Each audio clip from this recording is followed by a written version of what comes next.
Hello friends, welcome to Sunday class. ठंड बहुत हो रही है, ठंड का मौसम है और हमें पता है आप सब एंजॉय कर रहे होंगे। मैं भी बहुत एंजॉय करती हूँ। मुझे ठंड का मौसम बहुत पसंद है क्योंकि कंबल रजाई ओढ़ के आराम से अंदर बैठो और गर्मा गर्म कॉफ़ी या चाय मिल जाए और अच्छी सी किताब हो हाथ में तो पढ़ने में बड़ा मज़ा आता है। लेकिन कुछ लोगों को मैंने सुना है कि कंबल के अंदर सोने में ही मज़ा आता है, रजाई के अंदर सोने में ही मज़ा आता है। ऐसा ना करें, स्टूडेंट्स तो बिल्कुल ना करें। आइसक्रीम ना खाएं क्योंकि आइसक्रीम खाने से गला खराब होगा, जुकाम होगा, मम्मी पापा परेशान होंगे। बड़ों से भी कह रही हूँ कि बड़े भी आइसक्रीम ना खाएं। तो क्योंकि बीमारियां बहुत तरीके की, मौसम चेंज होने पे बीमारियां बहुत तरीके की आती हैं। तो अपना ध्यान रखिए क्योंकि एग्जाम्स पास आ रहे हैं। इसके बाद ठंड के बाद बसंत ऋतु आएगी। वो बहुत ही खूबसूरत मौसम होता है। पेड़ों पर नई पत्तियां, फूल, तरह तरह के फूल, सब्जियां और फल मिलते हैं। तो बसंत ऋतु तो बहुत ही सुंदर ऋतु है और इन सब चीज़ों का ध्यान रखिए। और मुझे बहुत अच्छा लगा आप लोगों ने मेरे वीडियो को लाइक किया, शेयर किया, कमेंट किया। मुझे फ़ोन कॉल्स भी आए। लोगों ने कहा कि आप बहुत अच्छा काम कर रही हैं और मोटिवेशनल वीडियोस आपके जो हैं वो काफ़ी अच्छे होते हैं और वो हमारे भी लायक होते हैं और दूसरे बच्चों को भी सुनाने लायक होते हैं। उससे बच्चे मोटिवेट हो रहे हैं। तो मुझे इस बात की बहुत खुशी है कि मेरी कहानियाँ किसी न किसी रूप से आपको लाभान्वित कर रही हैं, आपको इफेक्ट पहुंचा रही हैं। वही मैं चाहती हूँ कि ये इफेक्ट पहुंचे और एक चेंज आए, दुनिया एक अच्छी रहने लायक जगह बन जाए। तो आप लोगों का बहुत बहुत हाथ जोड़कर मैं धन्यवाद देती हूँ कि आप लोगों ने मुझे लाइक किया और इसी तरीके से लाइक, सब्सक्राइब और कमेंट करते रहें। आइए आज की कहानी शुरू करते हैं जो कि एक किसान की है। वो बहुत ही मेहनती किसान है और खेत में काम करता है और अनाज की कोठी में भी काम करता है।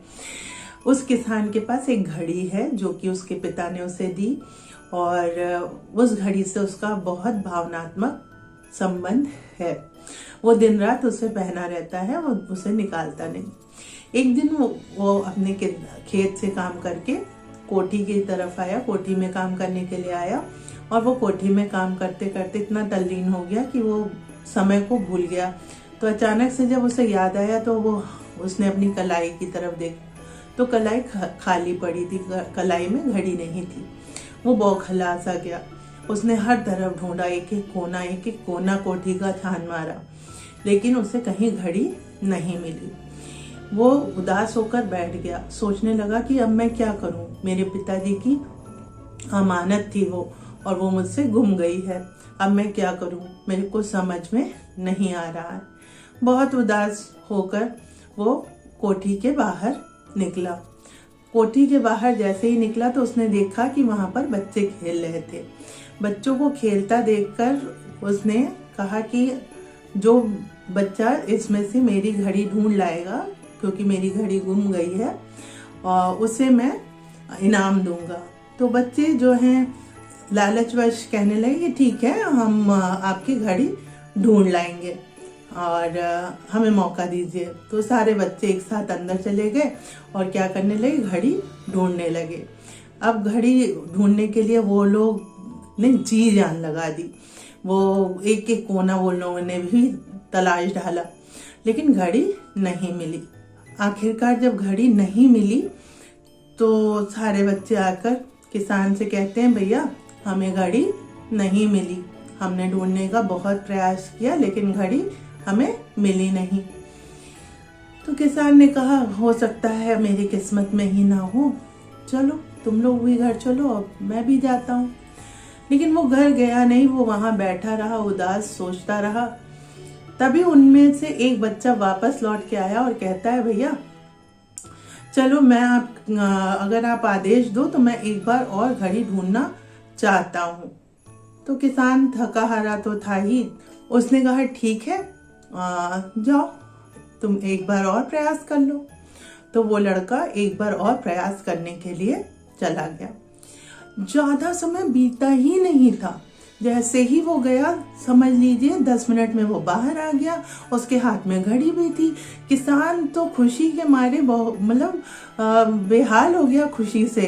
कहता है, बच्चे तुमने मेरी घड़ी ढूंढ दी, लेकिन आश्चर्य भी हो रहा है मुझे, तुमने ढूंढी कैसे ये घड़ी? मैं ढूंढ के हार गया, सारे बच्चे ढूंढ के हार गए, और तुमने इस घड़ी को तुरंत ढूंढ दिया। तो उसने कहा, भैया कोई कठिन काम नहीं था। जब हम सारे बच्चे ढूंढ रहे थे तब पूरा कमरा भरा हुआ था, और हम लोग बोल बोल के एक दूसरे को तुम्हें मिली ऐसे करके पूछ रहे थे, तो आवाज आ रही थी और इसीलिए घड़ी नहीं मिल पाई। अभी कोठी के अंदर कोई भी नहीं था। जैसे ही मैं गया, मैंने ध्यान केंद्रित किया और घड़ी की टिक टिक की आवाज पर जब मेरा ध्यान गया तो मैं उसी दिशा में चलता चला गया और मुझे घड़ी मिल गई। किसान ने उसकी बुद्धिमत्ता का लोहा माना, किसान ने उसकी बुद्धिमत्ता का लोहा माना और उसे इनाम देकर विदा किया, और खुद भी घड़ी पहनकर घर चला गया। अब इस कहानी का उद्देश्य क्या है? बहुत इंपॉर्टेंट है। उस बच्चे ने क्या कहा? मैंने ध्यान केंद्रित किया। ये चीज, ध्यान केंद्रित करना, बहुत बड़ी बात होती है। हम जीवन में यही नहीं कर पाते। हम सब कर लेते हैं, सारा काम कर लेते हैं, लेकिन हम ध्यान केंद्रित नहीं कर पाते। बच्चे पढ़ भी लेते हैं, रट भी लेते हैं, अपना सारा सब चीज कर लेते हैं, लेकिन ध्यान केंद्रित करना बहुत जरूरी है। क्या उद्देश्य है हमारा इस धरती पे आने का? क्या उद्देश्य है हमारा काम करने का? हम किस लिए इस धरती पर आए हैं? सिर्फ नौकरी करने, घर बनाने, कार खरीदने, पैसा इकट्ठा करने, रिश्ते बनाने? नहीं, कोई ना कोई गहरा उद्देश्य होगा। तो इसके लिए ध्यान केंद्रित करना बहुत बहुत जरूरी है। दिन भर में आप चाहे कितने बिजी हों, अपने लिए 10 मिनट का समय निकालिए और ध्यान केंद्रित करिए। मौन हो जाइए थोड़ी देर के लिए, 10 मिनट के लिए एकदम मौन होकर विचार कीजिए कि आप इस धरती पर क्यों आए हैं। क्योंकि फिर जब जीवन खत्म होने वाला होगा, तब ये सोचकर कि हाय मैंने ये कर लिया होता, या मैंने वो सोच लिया होता, हाय मैंने ये नहीं किया, हाय मैंने वो नहीं किया, हाय हाय करके जीवन खत्म हो जाता है और कुछ भी हासिल नहीं होता। तो ध्यान केंद्रित करना सभी के लिए, वो चाहे छोटा बच्चा हो, चाहे वो बड़ा बच्चा हो, चाहे वो मैं हूँ, चाहे वो आप हो, ध्यान केंद्रित करना बहुत ज़रूरी है। इसे मेडिटेशन कहते हैं, और मेडिटेशन करने से बहुत सारे रोग भी दूर होते हैं, मन की चिंताएं भी दूर होती हैं, डिप्रेशन से भी बाहर आ सकते हैं, और अपनी इंद्रियों पर भी काबू कर सकते हैं। अपनी इंद्रियां, हमारे पास बहुत सारी इंद्रियां हैं, उस पर भी काबू कर सकते हैं। और जब इंद्रियों पर काबू हो जाता है तो इंसान मिरेकल्स करता है, चमत्कार होते हैं। तो आज की कहानी इसी पे है कि आपको एकाग्रता बनानी पड़ेगी। अगर उस बच्चे ने ध्यान नहीं दिया होता, जब शांति, चारों तरफ शांति छाई हुई थी, तब उसने ध्यान केंद्रित किया, घड़ी की टिक टिक की आवाज आई और वो उसी दिशा में जाकर सफल हो गया। तो इसी तरीके से आप भी एकाग्रता को अपने अंदर लाइए। जब आप एकाग्रित हो जाएंगे, आप ध्यान केंद्रित करने लगेंगे, तो आपको अपनी मंजिल साफ दिखाई देने लगेगी। इसी कहानी के साथ मैं विदा लेना चाहूंगी और आपसे फिर रिक्वेस्ट करूंगी कि आप like, share, subscribe and comment करना ना भूलें, क्योंकि आपके कमेंट्स मेरी जान है, मेरे लिए क्या है, उत्साह का स्रोत है। मुझे उत्साहित करते हैं, मुझे और पढ़ने के लिए मजबूर करते हैं कि मैं और पढ़ूं और ढूंढूं और खोजूं, जिससे मैं आपको कुछ नया दे पाऊं। बच्चों, ये छोटी सी टीचर जो है, एक कोने में बैठकर आप लोगों से यही उम्मीद करती है कि इस धरा को आपसे ज़्यादा सुंदर कोई नहीं बना सकता, क्योंकि आप आने वाला भविष्य हो। तो इन्हीं शब्दों के साथ मैं विदा लेना चाहूँगी।